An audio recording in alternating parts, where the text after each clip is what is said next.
Bonjour mesdames et messieurs les membres du comité d'éthique, chers collègues. Donc c'est vraiment avec un immense plaisir que nous vous accueillons ici dans ce tout nouveau auditorium qui s'appelle le Totem.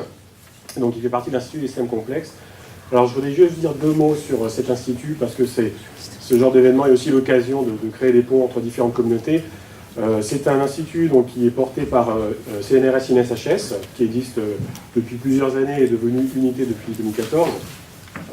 et dont l'objectif c'est de développer et de disséminer les approches systèmes complexes dans tout un ensemble de disciplines. Et pour ce faire, il est en partenariat avec 15 EPST et universités, l'INSERM en fait partie notamment, et sur ce cycle-là, donc dans les étages, on développe à la fois des capacités d'accueil de nouvelles équipes, donc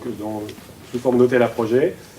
On propose des plateformes technologiques pour l'analyse notamment des grandes masses de données, donc qui peuvent servir en génomique notamment,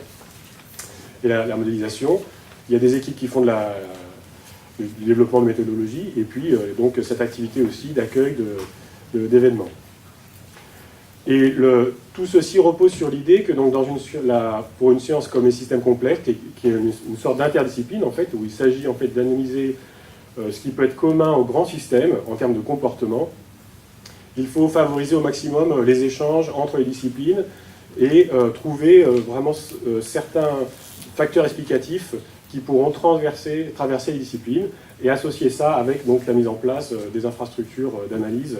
qui vont avec. Alors si je me restreins vraiment juste à la génomique, c'est vraiment intéressant parce que quand on regarde l'interaction entre ces domaines, donc les chercheurs qui faisaient des systèmes complexes et la génomique, on voit que depuis très longtemps, cette discipline a été une source d'inspiration et même une source de nouvelles idées pour la génomique. Donc je rappelle notamment que par exemple Stuart Kauffman, des années 70, qui d'ailleurs va intervenir ici à l'ISC en septembre, a travaillé sur les questions des régulations des réseaux de gènes, à une époque où on commençait à découvrir le génome et on commençait à penser plutôt ça en termes de causalité directe, un gène, une fonction, une pathologie, etc. Donc il a développé ce genre d'études. Vers la fin des années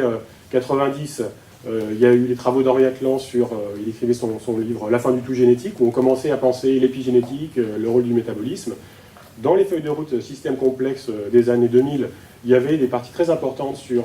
les travaux épigénétiques, et beaucoup de collègues de l'INSERM notamment ont participé à cette feuille de route pour expliquer comment les différents niveaux pouvaient réagir, notamment sur le niveau génétique. Et de manière plus générale, la question de la compréhension de la causalité dans les systèmes complexes est très importante, notamment pour des raisons éthiques, puisque c'est la question aussi de savoir comment différents niveaux d'organisation vont rétroagir les uns sur les autres. Donc, par exemple, on sait que, depuis assez récemment d'ailleurs, que les contraintes mécaniques peuvent interagir sur les expressions génétiques. Il y a aussi la question de l'interaction entre métabolisme et expression génétique. Et ça, c'est des questions vraiment très importantes dans la causalité, notamment dans les perspectives éthiques. Par exemple, le livre que l'on a publié en 2007, en hommage à Henri Atlan justement, s'intitulait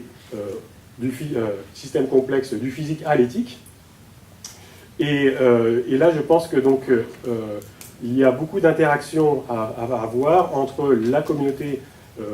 INSERM autour de la génomique, y compris sur les questions éthiques, et la communauté système complexe,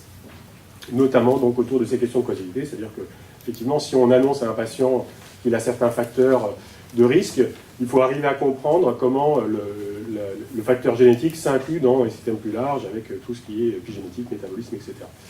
Donc, je suis vraiment très content que ce comité se fasse ici, parce que j'espère que ça sera aussi une opportunité pour que chacun d'entre vous aille un peu regarder ce qui se fait ici et que d'autres ponts se fassent entre ceux qui font des systèmes complexes dans les différents établissements et les chercheurs qui sont plus focalisés sur des domaines comme la génétique. Merci beaucoup et bon collège.